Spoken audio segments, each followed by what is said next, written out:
கரண்ட்ல ஏடிஜிபியா இருக்கக்கூடிய கல்பனா நாயக்கு வந்து என்னோட உயிருக்கு பாதுகாப்பு இல்லை. அவங்க அலுவலகத்துக்குள்ளே வராங்க, ஒரு நிமிஷம் முன்னாடி வந்து ஒரு உயர் அதிகாரிகிட்ட ஃபோன் வருது, நீங்கள் வராதீங்க. அந்த டாக்குமெண்ட்ஸ் எல்லாமே உள்ளே இருக்குது. அப்போ அந்த டாக்குமெண்ட்ஸ் எல்லாம் வந்து தீயில எரிஞ்சிருமோ, அது காணாமல் போயிருமோன்ற ஒரு பயம். வந்து பார்த்தா எல்லாமே எரிஞ்சு போய்க்குது. இவங்க அலுவலகம் மட்டும் எரிஞ்சு போய்க்குது. இப்போ வழக்கு வந்து ஒரு தற்கொலை வழக்காக கூட இருக்கலாம், கேஸே முடிஞ்சிருக்கும். அந்த அப்பீலில் வேற மறு விசாரணைக்கு வைக்கும்போது அப்போ அது தற்கொலை இல்லை, கொலைன்றது எடுத்து ஒரு பெண் ஐபிஎஸ் ஆஃபீஸரை கொலை பண்ண பார்த்தாங்கிற அந்த பழி டிஜிபி மீது வருமா, தமிழக அரசு மீது வருமா? நிச்சயமாக தமிழக அரசு மீது தான் வரும். ஏன்னா திரு சீமா அகர்வால் அவர்கள் சேர்மன் மாற்றப்படுகிறார். நம்ம சீமா அகர்வால் மூலமா தான் இந்த கொலை முயற்சி நடந்ததுதாங்கிற கேள்வி வந்துடாதா? அப்படி கிடையாது. ஆம்ஸ்ட்ராங் கொலை வழக்கில் 27 பேர் கைது செய்யப்பட்டாங்க. ஆனால் ஞானசேகரன் வழக்கில் அதற்கு அடுத்த கட்டத்துக்கு என்னன்னே போல. அண்ணாமலை சொல்றாரு என்கிட்ட லிஸ்டே இருக்குது அப்படின்றாரு. அப்போ அதுக்கு அடுத்த கட்டத்தில் விசாரணை வளையத்துக்குள்ள எத்தனை பேர் வந்தாங்க? இது வரல. பத்திரிகையாளரை நீங்க சம்பந்தமே படுத்தக்கூடாது. பத்திரிகையாளர் சம்பந்தப்படுத்துறாங்க. ஒருவேளை யார் அந்த சார்னு கண்டுபிடிக்க முடியாம தான் பத்திரிகையாளர்கள் பக்கம் வந்து திருப்பி விடுறாங்க. இப்போ இதுதான் சந்தேகம் வருது. இந்த அரசாங்கத்தில் இன்னொரு என்னங்கன்னா விக்டிம் பிளேமிங் இருக்குது. வேங்கை வயல் ஒன்று. ரெண்டாவது விஷயம், அதே அண்ணா பல்கலைக்கழக மாணவி ஈசிஆர் ரோட்ல எடுத்துக்கிட்டீங்கன்னா தொட்டு தொடரும் ஒரு பட்டு பாரம்பரியம். ராஜ்மஹால் மதுரை. வணக்கம். இன்றைய நமது சிறப்பு விருந்தினர் அரசியல் விமர்சகர் பொன் வில்சன் அவர்கள். வணக்கம் சார். வணக்கம். தமிழ்நாட்டில் ஏற்கனவே சட்டம் ஒழுங்கு சரியில்லை அப்படின்னு ஒட்டுமொத்த எதிர்க்கட்சிகளும் பகிரங்கமான குற்றச்சாட்டை முன் வச்சுக்கிட்டே இருக்காங்க. இந்த சூழல்ல கரண்ட்ல ஏடிஜிபியா இருக்கக்கூடிய கல்பனா நாயக்கு வந்து என்னோட உயிருக்கு பாதுகாப்பு இல்லை அப்படின்னு பகிரங்கமான குற்றச்சாட்டை சொல்றாங்க. ஒரு ஏடிஜிபிக்கே தமிழ்நாட்டில் இதுதான் நிலைமையா அப்படிங்கிற ஒரு கேள்வி எழுகுது. என்ன சார் நடக்குது? இல்லை, இப்போ இந்த ஏடிஜிபி விவகாரம் வந்து இப்போ தான் நம்மளுக்கு பொது வெளியில் ஓரளவு தெரிய வருது. அப்போது இது போன வருஷம் வந்து இந்த விஷயம் நடந்திருக்குது அப்படின்போது அவங்க வளாகத்திலேயே, ஏடிஜிபி வளாகத்திலேயே எங்கே அவங்களுக்கு மோஸ்ட் செக்யூரிட்டி பிளேஸோ அந்த இடத்துல, அவங்க அலுவலகத்திலே சுற்றி செக்யூரிட்டிஸ் இருக்கிற இடத்துல அங்கே வந்து ஒரு தீ விபத்து நடந்திருக்குது. அது மின்சார கோளாறு அப்படின்னு சொல்கிறாங்க. ஆனால் அவங்க சொல்கிற விஷயம் என்னென்னா, அவங்க வந்து பொறுப்புக்கு வராங்க. முதல்ல டிசம்பர் 14, 2023 அந்த பதவி ஏற்றிருக்காங்க. சீருடை பணியாளர்கள் தேர்வாணையத்தில் ஒரு மெம்பர் செக்ரட்டரி பதவி. அதாவது சேர்மனுக்கு நெக்ஸ்ட் போஸ்ட். அந்த பதவி ஏற்ற பிறகு அங்கே வந்து appointment of sub inspectors, constables, அப்புறம் ஜெயில் வார்டன்ஸு, அப்புறம் மீனவர் பாதுகாப்பு காவலர்கள், இதை வந்து அவங்க எடுக்கணும், ரெக்ரூட்மெண்ட் பண்ணணும். அந்த ரெக்ரூட்மெண்ட்டில் கிட்டத்தட்ட 621 பேர் ரெக்ரூட்மெண்ட், எஸ்ஐக்கு மட்டுமே. அந்த 621 ரெக்ரூட்மெண்ட்டில் இடஒதுக்கீடு சரியான முறையில் கடைபிடிக்கப்படவில்லை அப்படின்றத வந்து நீதிமன்றத்தில் வந்து ஒரு 5 பேர் வந்து வழக்கு தொடுக்கிறாங்க. என்னென்னா, அந்த 621 பேரில் வந்து ஒரு 41 பேர் வந்து அதிக மார்க் எடுத்தவங்களை எடுத்துட்டு வேற போட்டிருக்கிற மாதிரி அந்த லிஸ்ட்டில் இருக்குது அப்படின்னு சொல்லிட்டு அவங்க வந்து எப்படின்னா, எப்போவுமே எக்ஸாம் எழுதுறவங்க என்ன செய்வாங்கன்னா, அந்த கரெக்ஷன் பேப்பர் கேட்டு மார்க்கை வாங்கிடுவாங்க. வாங்கி வச்சுட்டு இன்றைக்கெல்லாம் எல்லாமே தெரியும். அதனால் ரைட் ஃபார் இன்ஃபர்மேஷனில் போட்டால் அந்த லிஸ்ட்டு வந்துச்சுன்னா அதில் இவங்களுக்கு இல்லைன்னு போது இவங்க அப்ளை பண்ண உடனே நீதிபதி பரதன் சக்கரவர்த்தின்னு நினைக்கிறேன், அது ரிஜெக்ட் பண்ணி இது உடனே கரெக்ஷன் பண்ணணும்னு கண்டித்து அனுப்புகிறார். இது வந்து யாருன்னா, நம்ம இவங்க தான் வந்து கல்பனா நாயக்கு தான் வந்து இதை வெளிக்கொண்டு வராங்க. அவங்க தான் வந்து இந்த மாதிரி கடிதம் எழுதுகிறாங்க, இதில் முறைகேடு இருக்குது அப்படின்னு. இதற்கு பிறகு தான் என்னென்னா, 29 ஜூலை 2024 அவங்க அலுவலகத்துக்குள்ளே வராங்க, ஒரு நிமிஷம் முன்னாடி வந்து ஒரு உயர் அதிகாரிகிட்ட ஃபோன் வருது, நீங்கள் வராதீங்க. ஏன்னா அவங்க ஆஃபீஸில் வந்து ஒரு தீ விபத்து ஏற்பட்டுச்சுன்னு. ஆனால் உள்ளே வந்துட்டாங்க. அவங்களுக்கு என்ன பதவினா, இந்த லிஸ்டடெல்லாம் திருப்பி சீர் பண்ணி லிஸ்ட்டு எடுத்து வச்சுருக்காங்க, அப்பாயின்மெண்ட்ஸ் எல்லாம். அந்த டாக்குமெண்ட்ஸு எல்லாமே உள்ளே இருக்குது. அப்போ அந்த டாக்குமெண்ட்ஸ் எல்லாம் வந்து தீயில எரிஞ்சிருமோ, அது காணாமல் போயிருமோன்ற ஒரு பயம். வந்து பார்த்தா எல்லாமே எரிஞ்சு போய்க்குது. இவங்க சேரும் முழுசாக எரிஞ்சு போய்க்குது. இவங்க அலுவலகம் மட்டும் எரிஞ்சு போய்க்குது, வேறு எதுவும் சுற்றி எதுவும் ஆகலை. அப்போது இவங்க பார்த்தோன்னே அது ஷாக் ஆயிடுச்சு. சரி, இது என்கொயரி போடுவாங்கன்னு பார்த்தாங்கன்னா இவங்களுக்கு ஒரு சந்தேகம் என்னென்னா, டாக்குமெண்ட்ஸ் எல்லாம் எரிஞ்சு போயிருக்குது. அப்போது இதில் இருக்கிற டீட்டெயில்ஸு காணும் அப்படின்றதால அவங்களுக்கு ஒரு சந்தேகம் வருது. 15 நாள் ஆகுது, ஒன்றும் விசாரணை பெரிய அளவில் நடக்கலை. அப்போ ஆகஸ்ட் 15 சுதந்திர தினத்தன்னைக்கு டிஜிபிக்கு ஒரு கடிதம் எழுத போகிறாங்க. இந்த மாதிரி புகார் தெரிவிக்கிறாங்க, இதை வந்து விசாரணை பண்ணணும். அதுக்கப்புறம் அதோட நடவடிக்கை மேல் நடவடிக்கை பெருசாக இல்லை அப்படின்றது அவங்க இந்த சூழ்நிலையெல்லாம் பார்த்த பிறகு அவங்களுக்கு என்னென்னா நம்ம உயிருக்கு ஆபத்து ஏற்படுத்தக்கூடிய ஒரு முயற்சி நடந்திருக்குதா, ஏனென்றால் இதில் யார் மேலேயும் எந்த நடவடிக்கையும் எடுக்கப்படலை இது வரைக்கும் அப்படின்றது தான். அதனால் அவங்க வந்து மறுபடியும் கடிதம் எழுதியிருக்கிறாங்க. இன்னொரு பக்கம் எடுத்திங்கன்னா இந்த தீ விபத்து நடந்த பிறகு லிஸ்ட்டு வந்து மறுபடியும் வந்து லிஸ்ட் அவுட் பண்ணுறாங்க. அந்த அப்பாயின்மெண்ட்ஸ் லிஸ்ட் இவங்களுடைய ஒப்புதலோ இவங்களுடைய அனுமதியோ இவங்களுடைய கையெழுத்தோ இல்லாமையே அந்த லிஸ்ட்டு வெளியே வருது. யாருடைய அனுமதி யாருடைய கையெழுத்தோடு அந்த லிஸ்ட் அனுமதி வெளியில் வருது அதுதான் இப்போ தெரியல. அது எப்படின்னா சேர்மன் இருக்கும், ஒருவேளை எல்லாருமே போடணும். ஆக்சுவலாக சேர்மன் வந்து வெளியிடலான்னு இருக்கும். சீமா அகர்வால் இருந்தாங்க அந்த நேரத்தில். சீமா அகர்வால் இவங்களுக்கு அடுத்த சொல்ல. ஆமாம், இவங்க செக்ஷனில் சேர்மன், அவங்க கீழே செக்ரட்டரி மெம்பர்ஸ் சீமா அகர்வால் இருந்தாங்க. அப்போது தெரியாமல் லிஸ்ட்டு வெளியாக இருக்குதுன்னு போது இது யார் என்ன ஏதுன்னு அவங்களுக்கு அது ஒரு அதிருப்தி. இவங்களோட ஒப்புதல் எல்லாமே ஒரு லிஸ்ட்டு வந்துருச்சு அப்படின்றது. இதுதான் கேள்வி. இன்றைக்கி அவங்க என்ன சொல்லியிருக்காங்க, இதோட விசாரணை நீங்கள் இன்னும் பூர்வமாக பண்ணணும் அப்படின்னு. இப்போ வந்து டிஜிபி அதுக்கு மறுப்பு கொடுத்துருக்காரு. நம்ம டிஜிபி ஆமாம் சங்கர் ஜிவால் என்ன மறுப்பு கொடுத்துருக்காருன்னா, அக்கார்டிங் டு ப்ரிலிமினரி இன்வெஸ்டிகேஷன் இந்த மாதிரி நாங்கள் வந்து ஏசியில் மின்கசிவு அப்படின்றதான் எங்களுக்கு தெரிஞ்சுது எங்கள் விசாரணை அடிப்படையில். அடுத்தது வந்து நம்ம ஸ்பெஷல் டீம்லாம் போட்டு நாங்கள் விசாரணை பண்ணோம், வேறு எதுவும் அங்கே மண்ணெண்ணெய் இருக்கிற மாதிரியே பெட்ரோல் இருக்கிற மாதிரியே அந்த ஸ்மெல்லு இல்லை, அதனால் இது மின்கசிவு தான் அப்படின்னு பூர்வாங்க விசாரணையில் அடிப்படை விசாரணையில் தெரிஞ்சுது. இப்போ அவங்க புகார் கொடுத்துருக்காங்க, நாங்கள் மறுபடியும் விசாரிக்கிறோம். டிஜிபியோட ஸ்டேட்மெண்ட்டு தமிழ்நாடு சீருடை பணியாளருடைய அவங்களும் விளக்கம் கொடுத்துருக்காங்களே. தமிழ்நாடு சீருடை பணியாளர் என்ன கொடுத்துருக்காங்கன்னா, இல்லை அந்த லிஸ்ட்டு வந்து நாங்கள் கரெக்ஷன் பண்ணி கரெக்டாக தான் நம்ம கொடுத்துருக்குறோம், நாங்கள் எதுவும் வந்து தவறாலாம் பண்ணலை அப்படின்ற மாதிரி அவங்க கொடுத்துருக்காங்க. இப்போ நம்மளுக்கு என்ன சந்தேகம் என்ன பிரச்சனை அப்படின்னா, இப்போ வழக்கு வந்து கடந்த காலத்தில் நம்ம பார்த்துருக்கோம், ஒரு தற்கொலை வழக்காக கூட இருக்கலாம், அது வந்து கேஸே முடிஞ்சிருக்கும். ஆனால் அந்த பாதிக்கப்பட்டவர்கள் சார்பாக அப்பீலுக்கு போவாங்க. அந்த அப்பீலில் வேறு மறு விசாரணைக்கு வைக்கும்போது அப்போது அது தற்கொலை இல்லை கொலைன்றது எத்தனையோ வழக்கில் தெரிஞ்சிருக்கும், நம்ம கேள்விப்பட்டிருக்கோம். அதே மாதிரி ஒருத்தர் இறந்து போயிட்டார், இவர் தான் அடையாளம் பண்ணி புதைக்கவும் செய்துருவோம். 2 வருஷம் கழித்து இறந்தவர் உயிரோடு வருவார், அப்போ இறந்தவர் யாருன்னே தெரியாது. இந்த மாதிரி விஷயம்லாம் அப்போது ஒரு ஏடிஜிபி லெவலில் இருக்கிற ஒரு அதிகாரி, அவங்க அப்பாவும் ஐபிஎஸ் ஆஃபீஸர், அவங்க ஹஸ்பண்டும் ஐபிஎஸ் ஆஃபீஸர், அவங்க வந்து இதற்கு முன்னாடி பஞ்சாபில் வேலை செய்திருக்காங்க, ஆந்திராவில் வேலை செய்திருக்காங்க, தெலுங்கானாவில் வேலை செய்திருக்காங்க, அதுக்கப்புறம் தமிழ்நாட்டில் இங்கே சென்சிட்டிவ் இதிலெல்லாம் இதுக்கு முன்னாடி அவங்க வந்து பெண்கள் மற்றும் குழந்தைகள் பாதுகாப்பு துறையில் அவங்க இருந்திருக்காங்க போஸ்ட்டில். அப்போது அவங்க வந்து ஒரு நேர்மையான அதிகாரி, அது வந்து எல்லாருக்கும் தெரியும் நேர்மையான அதிகாரின்றது. அப்போது அவங்களுக்கு ஒரு சந்தேகம் வருதுன்னா அதை நிவர்த்தி செய்ய வேண்டியது அரசாங்கத்தின் கடமையாக இல்லையா? நிச்சயமா. இது எதனால் ஒரு டவுட் வருதுன்னா, அரசாங்கத்திற்கு ஏன் கெட்ட பேர் வருதுன்னா, எல்லா அரசாங்கத்திலையும் எப்படின்னா அதிகாரிகள் வந்து 2 பக்கமும் இருக்குவாங்க. இப்போ இதில் என்னென்னா, அரசாங்கத்திற்கு எதிராக பேசுகிற அதிகாரிகள், அது காவல்துறையோ அரசு ஊழியர்களோ, அவங்களுக்கு ஒரு பயமுறுத்தல் அச்சுறுத்தல் பாதுகாப்பற்ற தன்மை ஏற்படுத்துது. அரசுக்கு ஆதரவாக பேசுகிற அதிகாரிகளை பாதுகாக்க இந்த அரசு முற்படுகிறதோ அதுதான் தவறு. வந்து எல்லா அரசாங்கத்திலையும் நடந்துடும். சட்டம் ஒழுங்கு பிரச்சனை எல்லா அரசுலையும் ரவுடியும் இருப்பான், கேடியும் இருப்பான், சமூக விரோதி இருப்பான், தவறு நடக்கும்.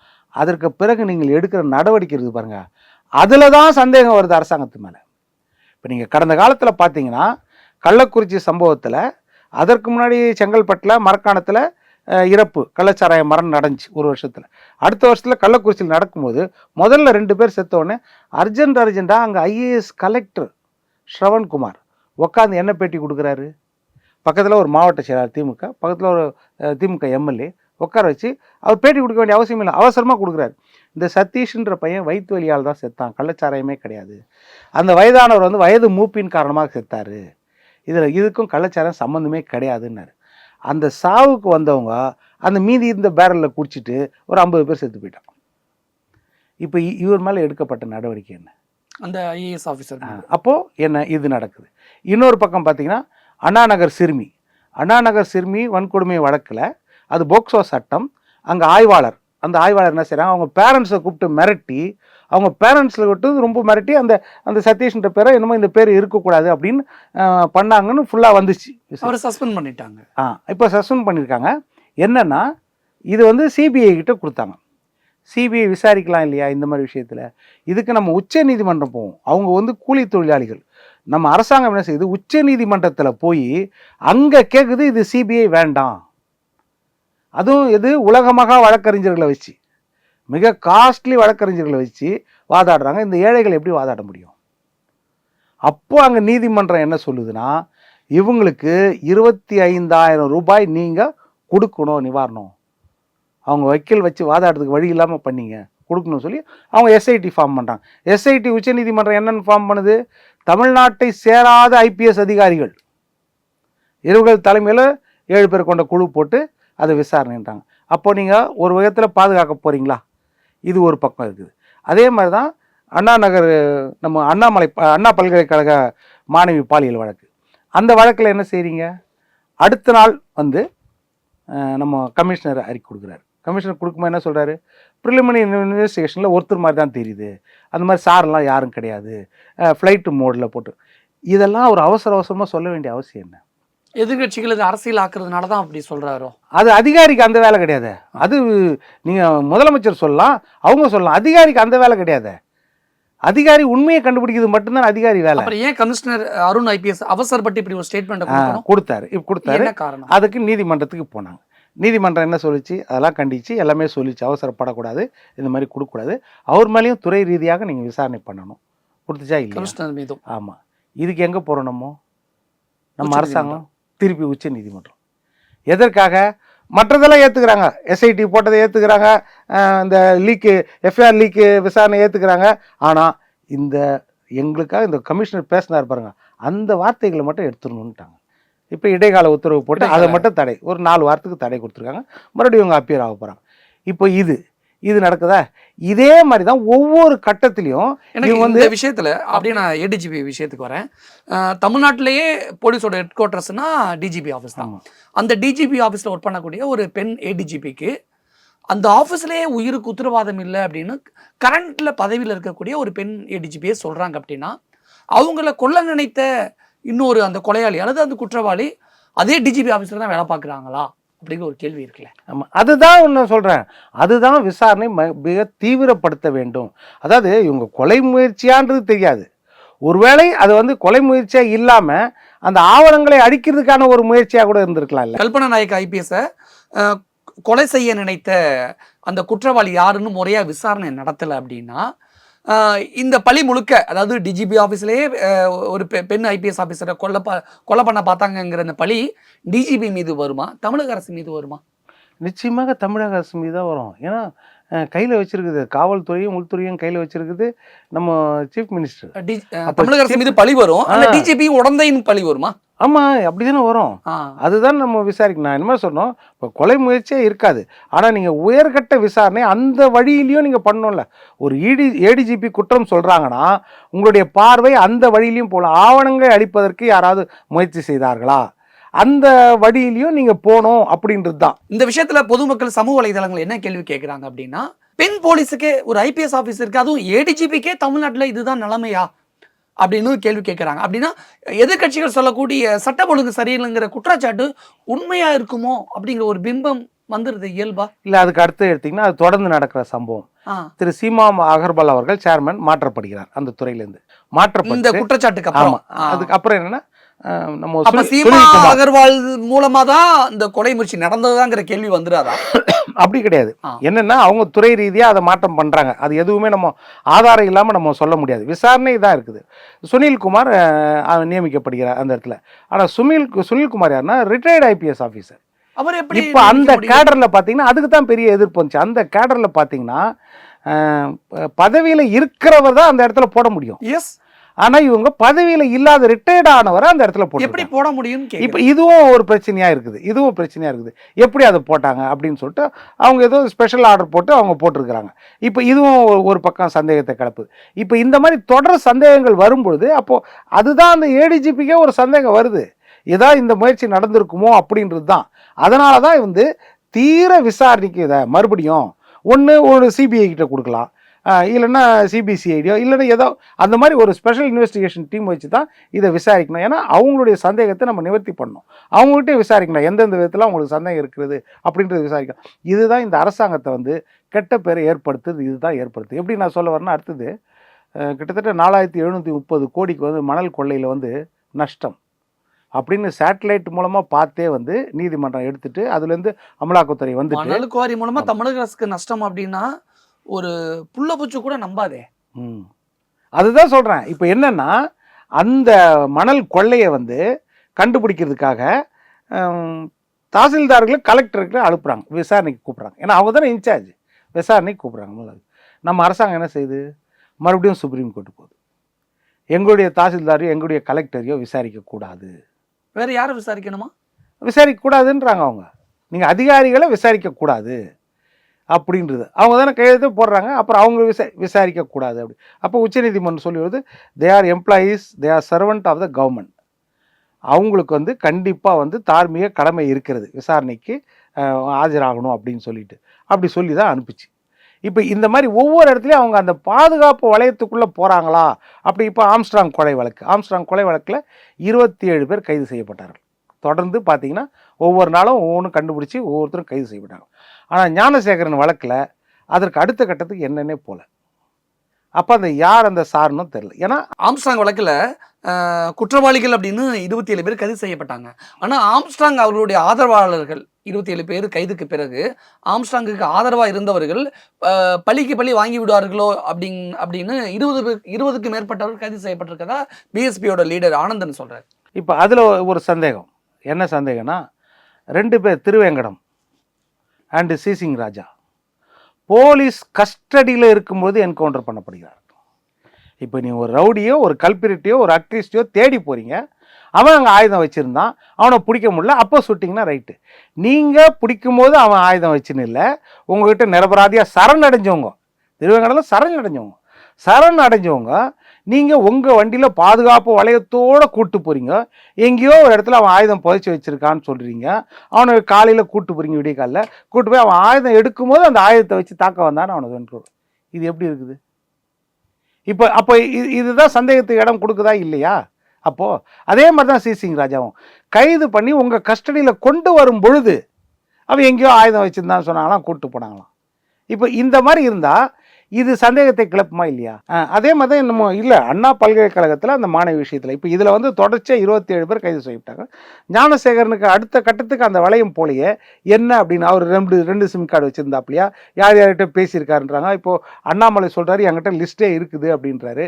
அப்போ அதுக்கு அடுத்த கட்டத்தில் விசாரணை வளையத்துக்குள்ளே எத்தனை பேர் வந்தாங்க? இது வரல. இன்னொரு பக்கம் அதில் 2 இன்வெஸ்டிகேஷன் அண்ணா பல்கலைக்கழக மாணவி வழக்கில். ஒன்று வந்து அந்த மாணவி கிட்ட தகாத முறையில் நடந்தது, இன்னொன்று அந்த எஃப்ஐஆர் லீக் ஆனது. பிஎன்எஸ் ஆக்ட் பிரகாரமும் ஐபிசி ஆக்ட் பிரகாரமும் அந்த பெண்கள் வன்கொடுமைன்னா அது லீக்கே ஆகக்கூடாது, ஆட்டோமேட்டிக்காக பிளாக் ஆகணும். அப்போது அந்த தேசிய தகவல் ஆணையம் என்ன சொல்லுது, இந்த கன்வர்ஷனில் சிலது நடந்திருக்கலாம் அப்படின்னு சொல்லுது. சரி, நடந்திருக்கலாம். கிட்டத்தட்ட 4 ஹவரோ 5 ஹவரோ அது வந்து பப்ளிக் டொமைன்ல இருந்துச்சு. அது யாரோட மிஸ்டேக்? போலீஸரோட மிஸ்டேக். ஆமா, போலீஸ் மிஸ்டேக். அந்த போலீஸ் மீது என்ன நடவடிக்கை? அதுதான் இப்ப பிரச்சனை. ஏன் இப்ப பத்திரிகையாளர்களை மிரட்டி போன் எல்லாம் புடுங்கி வைக்கிறாங்க? இப்ப அதுதான் இப்ப பிரச்சனை. என்னன்னா நீங்க பப்ளிக் டொமைன்ல வந்த பிறகு யார் வேணாலும் டவுன்லோட் பண்ண முடியும், யார் வேணாலும் பார்க்க முடியும். அப்ப அந்த பப்ளிக் டொமைன்ல போட்ட எந்த போலீஸ் அதிகாரி யாரோட லாகின்ல போடப்பட்டது அவங்களதான் எடுக்கப்பட்டது, அவங்களதான் எடுக்கணும். பத்திரிகையாளரை நீங்க சம்பந்தமே படுத்தக்கூடாது. பத்திரிகையாளரை சம்பந்தப்படுத்துறாங்க. ஒருவேளை யார் அந்த சார்னு கண்டுபிடிக்க முடியாம தான் பத்திரிகையாளர்கள் பக்கம் வந்து திருப்பி விடுறாங்க. இப்ப இதுதான் சந்தேகம் வருது. என்ன சந்தேகம் வருதுன்னா, நீங்க பத்திரிகையாளரை பிடிக்கிறது கூட என்னன்னா, பத்திரிகையாளரை ஒரு விட்னஸுக்காகவோ ஏதாவது தகவல் வந்துச்சான்னு கூட கிடையாது. அவங்களது பொருளெல்லாம் சீஸ் பண்றீங்க, போனை சீஸ் பண்றீங்கன்னா நான் என்ன கேட்குறேன், பத்திரிகை தர்மமே என்னன்னா இன்வெஸ்டிகேட்டிவ் ஜேர்னலிசம் தான். ஒரு ஆட்சியோ அதிகாரமோ ஒண்ணு வேண்டாம்.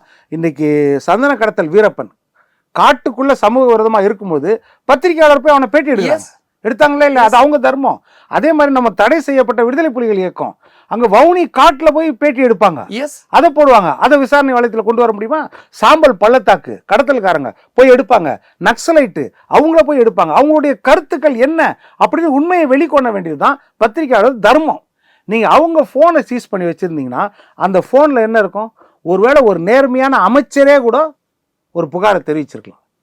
எங்க அமைச்சரவையில் இந்த மாதிரி நடக்குது, தவறு, இதை நீங்க தான் கேட்க முடியும், நாங்க கேட்க முடியாது. அப்போ அந்த சோர்ஸ் எல்லாம் நீங்க கண்டுபிடிக்கிறதுக்கா இதை கேட்குறீங்க? அப்போ என்ன விஷயம் இது? எவ்வளோ பெரிய தவறு. இதுக்கு மேலே விசாரணைக்கு வந்தவங்களை என்ன சொல்கிறீங்க, உங்கள் மேலே எஃப்ஐஆர் இருக்குது, நாளைக்கு உங்கள் வீட்டில் நாங்கள் ரெய்டு பண்ணி தேவையான பொருளை எடுத்துட்டா பரவாயில்லையான்னு தேவையான கேட்கறாங்க. பொருள் நான் வீட்டுல இருக்கக்கூடிய அது என்னன்னு சமைக்கிற தெரியல. பொருளா? இது அவர் பாத்திரம். பத்திரிகையாளர்கள் அவங்க மன்றத்துல இதை சொல்றாங்க, இந்த மாதிரி எங்களை அது மிரட்டினாங்க. மட்டும் இல்ல, பத்திரிகையாளர்கிட்ட உனக்கு எத்தனை பொண்டாட்டி அப்படின்னு கேள்வி கேட்கறாங்களா? போலீஸ் ஏன் பத்திரிகையாளர்கிட்ட உனக்கு எத்தனை பொண்டாட்டிங்கிற ஏன் கேள்வி கேட்கணும்? இப்ப இதுதான் இப்ப பிரச்சனை. யார் அந்த சாருங்கிற கேள்விக்கும் பத்திரிகையாளர் கூப்பிட்டு மிரட்டி உனக்கு எத்தனை பொண்டாட்டின்னு கேள்வி கேட்கறதுக்கு என்ன வித்தியாசம், என்ன சம்பந்தம் புரியல. கேவலமானதா இருக்குது இது. அதுதான் சொல்றேன், எவ்வளவு கேவலமானதா இருக்கு. ஏன் தமிழக அரசு மௌனமா இருக்கு, அமைதியா இருக்கு? இப்ப டிஜிபி கிட்ட போய் புகார் கொடுத்தா டிஜிபி என்ன சொல்றாருன்னா, எங்க கண்ட்ரோல் கிடையாது, அவங்க எஸ்ஐடி, அவங்க வந்து டைரக்டா அப்பாயின்மெண்ட்.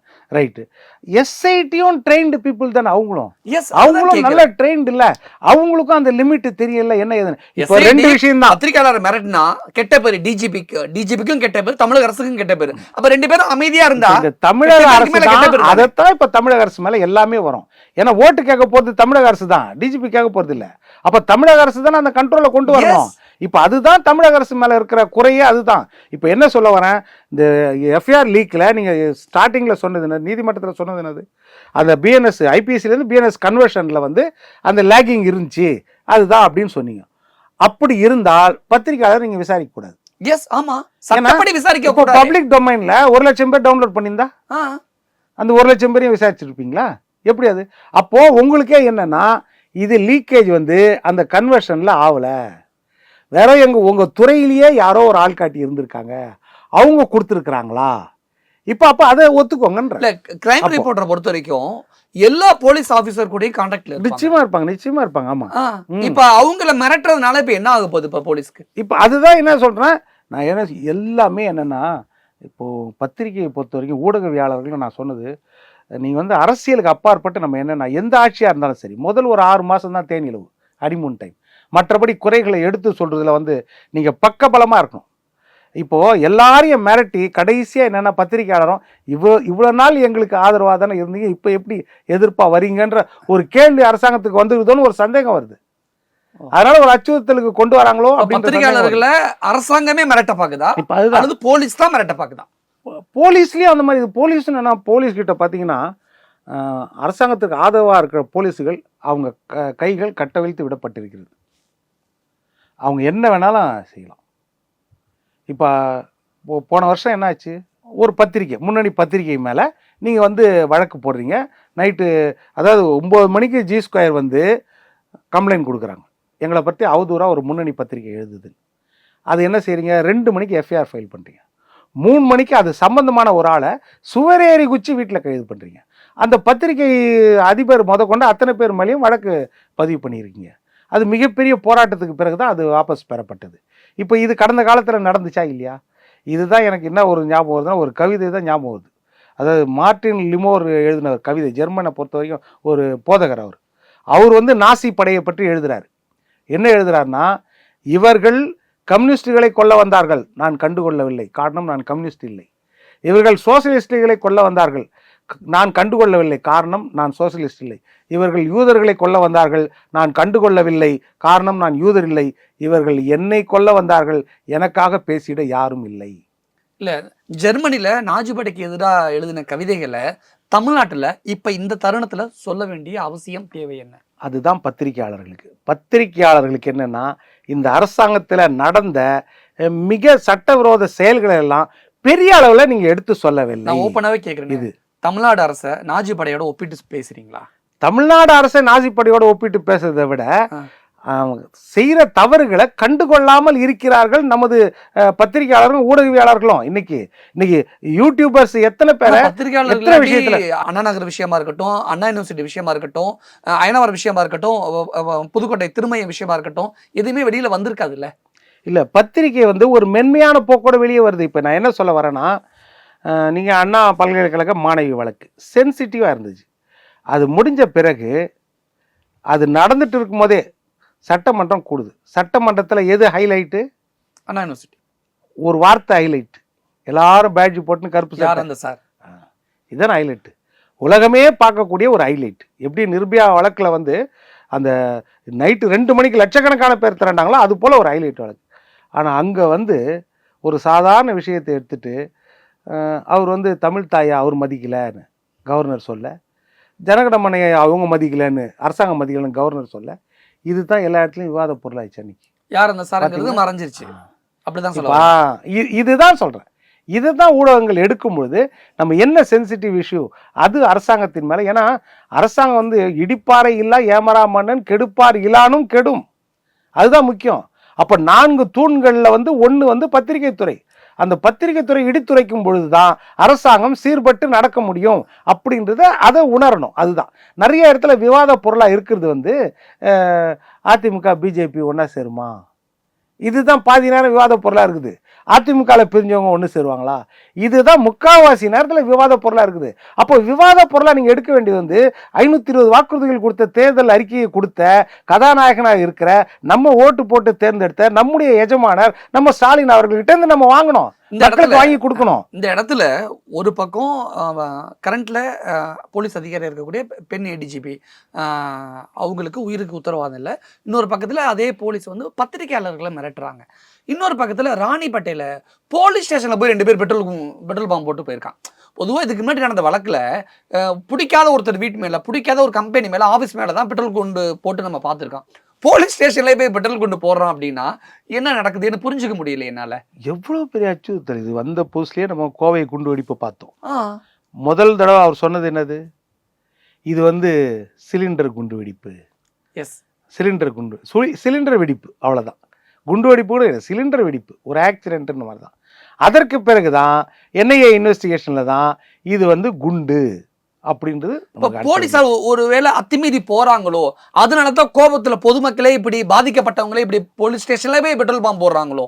இல்ல இப்போ அவங்க போலீஸ் மேல அதிருப்தி இருக்குதா, இல்ல அரசு மேல தைரியம் இருக்குதா, நடவடிக்கை எடுக்க மாட்டாங்கன்னு. ஏன்னா இப்ப அதுல வந்து ரிசல்ட் என்ன வருதுன்னா, இப்ப ராணிப்பேட்டை சிப்காட்டு காவல் நிலையம், அந்த காவல் நிலையத்துல வந்து விடிய காலையிலையா 2 பேர் வந்து பெட்ரோல் பாம்பு எடுத்துட்டு வராங்க.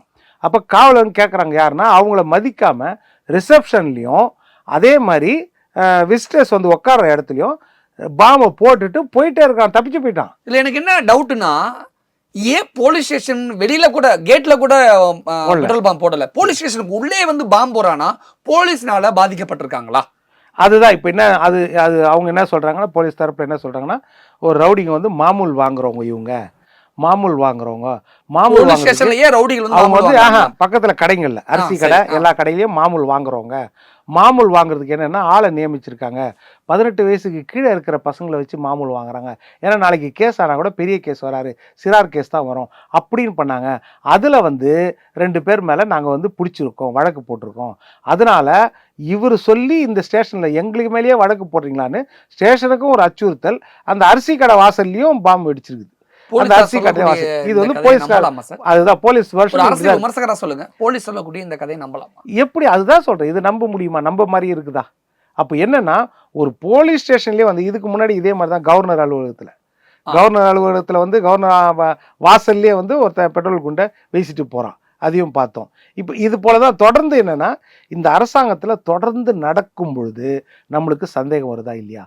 கடந்த காலத்தில் விருகம்பாக்கத்தில் கோயம்பேடு கிட்ட 31 டிசம்பர் பேராசிரியர் அன்பழகன் 100வது பிறந்தநாள் விழா. ஒரு பெண் காவலர், 2 திமுக இளைஞரணியை சேர்ந்தவர்கள் அங்கே வந்து முறைகேடாக நடந்துக்கிட்டாங்கன்னு அன்றைக்கி 31 கம்ப்ளைண்ட்டு. அந்த பெண் காவலர் அழுதுகிட்டே கம்ப்ளைண்ட் கொடுத்த பிறகு 3 தான் எஃப்ஐஆர் பதிவு செய்யப்படுகிறது. அது வரைக்கும் சமரசம் பேசப்படுகிறது. 3 தான். அதே மாதிரி திருச்சியில் எடுத்துக்கிட்டிங்கன்னா கே நேரு, திருச்சி சிவா ஒரு வளாகத்தில் வந்து பேர் பலகையில் திருச்சி சிவா பேர் இல்லை அப்படின்போது அவங்களுக்குள்ள ஒரு பிரச்சனை ஏற்பட்ட பிறகு திருச்சி சிவான் வீட்டில் கார் அடித்து நொழுக்கப்பட்ட பிறகு அந்த காவல்துறை என்ன செய்யுதுன்னா, யார் பாதிக்கப்பட்டாங்களோ அவங்க சார்பாக நின்று அடித்தவங்களை கொண்டு போய் ஸ்டேஷனில் வச்சுருக்காங்க. அடுத்த நாள் போயிட்டு அங்கே கஸ்டடியில் போய் அவங்கள மீட்டு அங்கே ஒரு பெண் காவலர் கை முறிவு, பெண் காவலர் கை முறிவு மீட்டு எடுத்துகிட்டு வராங்க. அவங்க தடுக்கிறாங்க, நீ எடுத்துகிட்டு கூட்டின்னு போகக்கூடாதுன்னு மீட்டு கூப்பிட்டு வராங்க. இது நடந்துச்சு. அதே மாதிரி 300 கோடி ரூபாய் வீடு, யார் நம்ம அசோக் செந்தில் பாலாஜி தம்பி வீடு கட்டுறாங்க.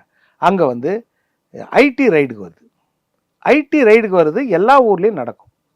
அந்த ஐடி ரைடுக்கு வர அதிகாரிகளை யாராவது மிரட்டுவாங்களா? ஒரு தொண்டர்களோ ஒரு ரைடு வரும்போது என்ன செய்வாங்கன்னா போராட்டம் பண்ணுவாங்க. கட்சிக்காரங்களாம் வாசலில் வந்து நின்று ஒழிக போராட்டம் பண்ணுவாங்க, ஆர்ப்பாட்டம் பண்ணுவாங்க. அவங்களுக்கு சாப்பாடு கூட இவங்க அரேஞ்ச் பண்ணி கொடுப்பாங்க. விசாரணை வரைக்கும் அவங்க பாதுகாப்பாக வெளியே உட்காந்துருப்பாங்க. அது தவறு கிடையாது, அது அரசியல், அவ்வளோதான். ஆனால் அந்த அதிகாரியை மிரட்டி உன் பைய கொடு, நீ என்ன வச்சுருக்க உள்ள எல்லாத்தையும் கொடு, ஐடி கார்டை கொடுன்னு பப்ளிக்கு கேட்க முடியுமா? அங்கே கேட்டுச்சா இல்லையா? இது வந்து உத்தரப்பிரதேசில் பீகார்லேயே கூட நடக்காது இந்த மாதிரி.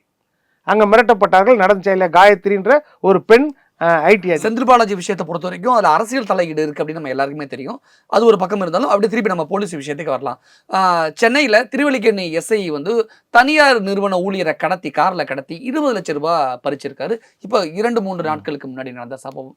போலீஸாரே வழிப்பறியா, போலீஸே திருடனா மாறின கதைகளாம் பார்க்கறதுக்கும் கேட்கறதுக்கும் அது ஆச்சரியமா இருக்கு, அதிர்ச்சியா இருக்கு. அதுதான் ஒரு கண்ட்ரோல் இல்லாமல் போயிட்டு இருக்குதோன்னு ஒரு டவுட் ஆகுது. ஏன்டா அந்த 20 லட்சம் ரூபாய் ஒரு பக்கம், இன்னொரு பக்கம் 2-3 வீடுகளில் கூட அவர் வந்து ஏதோ ஆக்கிரமிச்சிருக்கிறதா கூட ஒரு போலீஸ் எஸ்ஐ தானே, சிறப்பு ஸ்பெஷல் எஸ்ஐ போட்டிருக்காங்க 2 பேரும். அப்போ என்னன்னா அவங்களே ஒருத்தருக்கு ஒருத்தர் இன்ஃபார்ம் பண்ணி இவங்க கூட்டுக்குள்ளேயே இது எந்த அளவுக்கு பண்ணியிருக்கிறாங்க அப்படின்றது நம்மளுக்கு தெரியல. இது நீங்கள் கண்டுபிடிச்சிங்கன்னா தெரியும். அதே திருவல்லிக்கேணி ஸ்டேஷனில் நேற்று 2 நாளைக்கு முன்னாடி ஒரு பெண் வந்து ஒரு விலாசம் கேட்குறாங்க, அட்ரஸ். சிறுமி, ஒரு சிறுமி விலாசம் கேட்டபோது அந்த கண்ட்ரோல் ரூம்ல வச்சு அவங்களுக்கு பாலியல் செக்ஷுவல் அபியூஸ். ஆமா, போக்குவரத்து போலீஸ்கார். இது அதுவும் போலீஸ் பூத்துக்குள்ள வச்சு இது எப்படி நடந்திருக்குது? அதே மாதிரி தான் ஒரு ஜோடி எடுத்துக்கிட்டிங்கன்னா நம்ம மெரினா பீச்சில் போலீஸை போட்டு மிரட்டிகிட்டே இருக்கிறாங்க குடிச்சிட்டு. நான் இது எனக்கு அரசியல்வாதியை தெரியும், நம்ம பேர் சொல்ல விரும்பல, அவர் எனக்கு தெரியும், அவர்கிட்ட இப்போ ஃபோன் போட்டு கொடுக்கிட்டா அப்படின்றாங்களா? இதையெல்லாம் வீடியோ எடுத்துகிட்டு இருக்கிறாங்க மெதுவாக போலீஸ். இது எப்படி போலீஸ் இந்த மாதிரியா செயல்முறை? போலீஸ் மெதுவாக நல்லா 10 நிமிஷமோ காலை அரை வரம் வீடியோ எடுத்துட்டு அவங்கள விட்டுட்டு அடுத்த நாளோ என்னமோ அதுக்கு அடுத்த நாளோ அவங்கள தேடுறாங்க. அவங்க பள்ளிக்காரங்களையோ எங்கேயோ வந்து லாட்ஜில் இருக்கிறாங்கன்னு சொல்லி அவங்கள தேடி கண்டுபிடிக்கிறாங்க. கரெக்டா? ஆனால் இது இடைப்பட்ட நேரத்தில் நடந்தது என்ன? ஆனால் ஸ்பாட்ல அவங்க கைது பண்ணியிருக்கணும். இடைப்பட்ட நேரத்தில் என்ன நடந்திருக்கும்? நம்ம யூகிக்கிறது என்னன்னா, உண்மையில் அரசியல்வாதி செல்வாக்கா இவங்களுக்கு, அந்த அரசியல்வாதியை விசாரிக்கலாமா, நம்ம கை வச்சா நம்மளுக்கு வம்பாயிருமோ, இதெல்லாம் விசாரித்து அந்த லிங்க்கு பெருசாக இல்லைன்ன பிறகோ, இல்லைன்னா பரவாயில்ல இருக்குது லிங்க்கு, ஆனால் ஒரு கைது செய்து நீங்கள் எதுவும் பண்ணாமல் அவங்கள, ஏன்னா யாரை கைது செய்தாலும் இந்த மாதிரி விஷயத்தில் வந்து கை கால் பாத்ரூமில் விழுந்து உடஞ்சிரும், ரெகுலராக நடக்கும் அது. ஆனால் இவங்களுக்கு எந்த சேதாரமும் இல்லாமல் அழகாக அவங்கள மன்னிப்பு கேட்க வச்சு கொண்டு போய் கஸ்டடியில் போட்டுட்டு சிறையில் போட்டு அப்புறம் அவங்க ஜாமீனில் வராங்க. அப்போ இந்த மாதிரி இதுதான் சொல்கிறேன், அரசியல் கலப்பீடு எல்லாத்துலேயும் இருக்குதான்னு ஒரு சந்தேகம் வருது. அப்போ அதை வந்து காவல்துறையில் சில பேர் நேர்மையாக இருக்கிறவங்க நிறைய பேர் இருக்காங்க, சில பேர் கருப்பாடுகள் அதை சட்டபூர்வமாக பயன்படுத்திக்கிறாங்க. நான் ஒரு ஜேர்னலிஸ்டாக இல்லாமல் ஒரு பொதுமக்களை ஒருத்தனா கேட்குறேன், தமிழக போலீஸாருடைய செயல்பாடுகள் தமிழக அரசுக்கு தலைவலியாக மாறிக்கிட்டு இருக்கா? நிச்சயமாக. நான் என்ன யோசிக்கிறேன்னா, நம்ம திரு ஸ்டாலின் அவர்கள் வந்து கடந்த காலத்தில் சொன்னார், ஒரு 1.5 வருஷத்துக்கு முன்னாடி, நான் காலையில் எந்திரிச்சாலே எங்கள் அமைச்சர்களோ மூத்த அதிகாரிகளோ என்ன செய்கிறாங்கன்னே எனக்கு தெரியல, அதனால் எனக்கு தூக்கமே போயிடுது, காலையில் ஏஞ்சாலே எந்த பிரச்சனையை கொண்டு வராங்களோ அப்படின்னு. அப்போது அது வந்து அதிகாரிகள் மட்டத்துலேயும் அந்த மாதிரி இருக்குதா அப்படின்ற எண்ணம் வரதான் செய்யும்.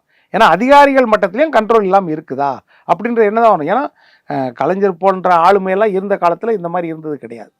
அப்போ இப்போ வந்து ஆளாளுக்கு அங்கங்கே இந்த மாதிரி நடக்குது அப்படின்னா, சட்டவிரோத செயல் எல்லா துறையிலையும் இருக்குது அப்படின் போது, அப்போது ஆட்சி திறனில் தான் ஏதோ குறைபாடா, இல்லை அவங்க ஒரே பக்கம் பார்க்குறாங்களா? நம்மளுக்கு வந்து கூட்டணி ஸ்ட்ராங்காக இருக்குது, நம்ம எல்லா இடத்துலையும் ஜெயிச்சுட்டு இருக்கோம், நம்மளுக்கு பிரச்சனை இல்லை, நம்ம மக்களுக்கு நல்லது தான் செய்திருக்கிறோம் அப்படின்ற எண்ணத்திலேயே தான் அவங்க மிதந்துட்டு இருக்காங்களா அப்படின்ற ஒரு எண்ணம் வருகிறது. ஏன்னா கடந்த காலத்தில் பார்த்தீங்கன்னா 2006லேருந்து 2011 வரைக்கும் கலைஞர் கருணாநிதி ஆட்சி. அப்போ என்ன கொடுத்தாரு? இலவச வண்ண தொலைக்காட்சி, கலைஞர் காப்பீடு திட்டம், 20 கிலோ அரிசி 1 ரூபாய்க்கு போட்டார், எல்லாம் நல்லது செய்தார். நல்லது செய்த பிறகு 2011 ஏன் தோக்குறாருன்னா, நில அபகரிப்பு, கட்ட பஞ்சாயத்து, தண்டல், கட்சிக்காரங்கள்லாம் ஒரு பக்கம் கவுன்சிலர்களின் அத்துமீறல் அதையும் சொன்னார், இன்னொரு பக்கம் பார்த்தீங்கன்னா மின்சார வெட்டு. இப்போ இதெல்லாம் வந்து இந்த ஆன்டி இன்கம்பன்ஸே அவரை தோக்கடிச்சதா இல்லையா? இப்போ இந்த பழைய விஷயங்கள்லாம் இப்போ எதுக்கு எடுத்துகிட்டு வரீங்க? இப்போ இதே மாதிரி தான் இவங்க என்ன நினைக்கிறாங்க, நம்ம நல்லது செஞ்சிட்டோம், நம்ம கூட்டணி ஸ்ட்ராங்காக இருக்குது, நம்ம 2026 ஜெயிச்சிருவோம், அதனால் எந்த பிரச்சனையும் கிடையாதுன்னு நினச்சாங்கன்னா அது அப்படியே ரிவர்ஸ் ஆகும். ஆனால் தமிழ்நாட்டில் இப்போ பொதுமக்களுக்கு பாதுகாப்பு தர வேண்டிய போலீஸே அந்த வேலியே பயிரை மேய்ந்து கொண்டு இருக்கிறது அப்படிங்கிற சம்பவம் தான் நடந்துகிட்டு இருக்கா? இதை தான் மக்கள் இப்ப வேடிக்கை பார்த்துக்கிட்டு இருக்காங்களா? உண்மை அந்த மாதிரி தான் நடக்குது. ஏன்னா காவல்துறையை பொறுத்த வரைக்கும் அதில் இன்னொரு பக்கம் காவல்துறை சீரமைப்பு வந்து பெரிய அளவில் இவங்க பண்ணல. இல்ல காவல்துறை கட்டுப்பாடு ஒரு இல்லவே பக்கம் இல்லைன்றது. காவல்துறை சீரமைப்பில் வந்து ஒரு நாள் வார விடுமுறையும் தேர்தல் அறிக்கையில் கொடுத்துருந்தாங்க. நடைமுறையில் அது கீழ்மட்டம் வரைக்கும் செல்லுபடி ஆகலை. அவங்க 16 மணி நேரம் 18 மணி நேரம் வேலை செய்ய வச்சிங்கன்னா இதற்கு மேலே அரசியல் தலையீடு எக்கச்சக்கமாக இருந்தால் அவங்களும் எங்கே போவாங்க? அவங்க நிலைமை என்ன? அப்போ அவங்களும் என்னது, இப்போ ஒரு அதிகாரி ஞானமாக இருந்தால் அவர் மாற்றி போடுறீங்க, இன்னொரு அதிகாரி யாருமே இருந்தால் அவரையும் மாற்றி போடுறீங்கன்னா அப்போ அதிகாரிகள் எப்படி இருப்பாங்க? அவங்களுக்கும் வேற என்ன செய்ய முடியும்? அதனால் இன்னொன்று, காவல்துறை பணியாளர்களை எடுக்கலை, நிறைய இடத்துல பணியாளர்கள் எடுக்கலை, அவங்களுக்கு வேலை நிரந்தரம் கிடையாது. அப்போ இதெல்லாம் பார்க்க வேண்டியதாக இருக்குது இல்லையா? இதெல்லாம் வந்து எல்லாமே சேர்ந்து தான் வந்து இந்த முறைகேடுக்கு வழிவகுக்கிறது. ஒன்று அரசின் ஆளுமை திறன், நிர்வாகத்திறன், அடுத்தது போலீஸ் கண்ட்ரோலில் கொண்டு வருது. அதேமாதிரி போலீஸில் வந்து தவறுகள் நடந்தால் அதை ஸ்ட்ரிக்டாக எடுத்து நடவடிக்கை எடுக்கணும். அதே மாதிரி ரவுடிகள் இருந்தாங்கன்னா அந்த ரவுடிகளை வந்து கரெக்டாக வந்து நீங்கள் இப்போ கள்ளச்சாராயம்லாம் இருக்குது. கள்ளச்சாராயம் இப்போ நீங்கள் யாரை கை நீட்டி வருது அப்படின் போது பார்த்தீங்கன்னா, நீங்கள் அதுக்கு முன்னாடி செங்கல்பட்டு மரக்காணம் பார்த்தீங்கன்னா மரூர் ராஜான்னு ஒரு பேர் வந்துச்சு, திமுகவை சார்ந்தவங்க. அதுக்கு அடுத்தது பார்த்தீங்கன்னா இந்த ஆட்டுக்குட்டி என்கிற கோவிந்தராஜன் வந்துச்சு, திமுகவை சேர்ந்தவர் வந்துச்சு. இப்போது ஜாஃபர் சாதிக்கு மெத்தப்பட்டமன் கடத்தல், அதில் பார்த்தீங்கன்னா உடனே திமுக அயலக பிரிவுன்னு வந்துச்சு. இப்போ ஞானசேகரன் அவர் திமுக அனுதாபி ஆதரவாளர் வந்துச்சு. இப்போ ஈசிஆர் ரோடு ஒரு திமுக கொடி கட்டினவங்க, ஆனால் அவங்க இந்த கட்சியே இல்லைன்னு அதிமுகன்னு சொல்கிறாங்க. இதை தான் டிஃபெண்ட் பண்ணின்னு போகிறாங்க.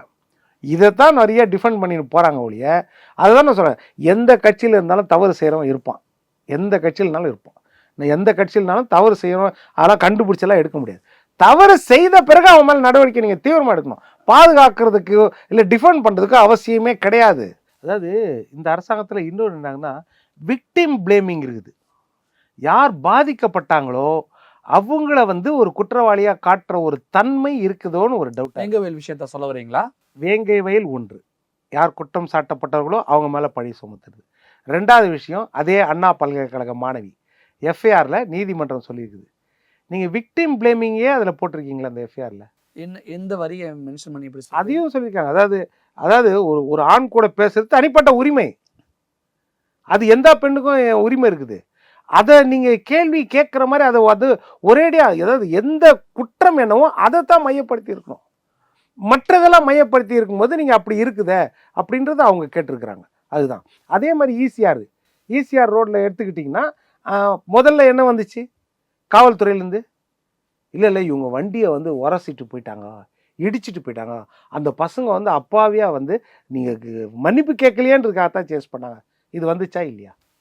அப்போ எப்படிப்பட்ட யார் பாதிக்கப்பட்டவங்களோ அவங்கள ஒரு குற்றவாளியாக காட்டுற தன்மை இதில் வருதா, அந்த சந்தேகமும் எழுது. இந்த சமூகத்துல நிறைய குற்றங்கள் தொடர்ச்சியா நடந்துகிட்டே இருக்கு. அதுவும் பயிருக்கு பாதுகாப்பா இருக்க வேண்டிய வேலியே அந்த பயிரை மேய்ஞ்சிக்கிட்டு இருக்கு அப்படிங்கிற சமூக அவலங்களை அடிக்கோடிட்டு காட்டியிருக்கீங்க. போலீஸ்னாலேயே பிரச்சனை வந்திருக்குங்கிற விஷயத்த சொல்றீங்க. பொதுவாக நம்ம ஊர்ல பொதுமக்களுக்கு ஒரு பிரச்சனைனா போலீஸ்கிட்ட தான் போய் புகார் தெரிவிப்பாங்க. ஆனால் போலீஸ்னாலே பொதுமக்களுக்கு ஒரு பிரச்சனை அப்படின்னா பொதுமக்கள் யார்கிட்ட போய் புகார் தெரிவிக்கிறதுன்னு தெரியலைங்கிற மிகப்பெரிய கேள்வி இருக்கு. இங்கே நடக்கக்கூடிய சமூக அவலங்களை நம்ம பொதுமக்கள் முன்னாடி முன் வச்சிருக்கோம். இதற்கு காலம் பதில் சொல்லும் அப்படிங்கிறத பதிவு பண்ணிக்கிட்டு நிறைய விஷயங்கள் எங்க கூட ஷேர் பண்ணிக்கிட்டீங்க. மிக்க நன்றி. நன்றி. தொட்டு தொடரும் ஒரு பட்டு பாரம்பரியம். ராஜ்மஹால் மதுரை.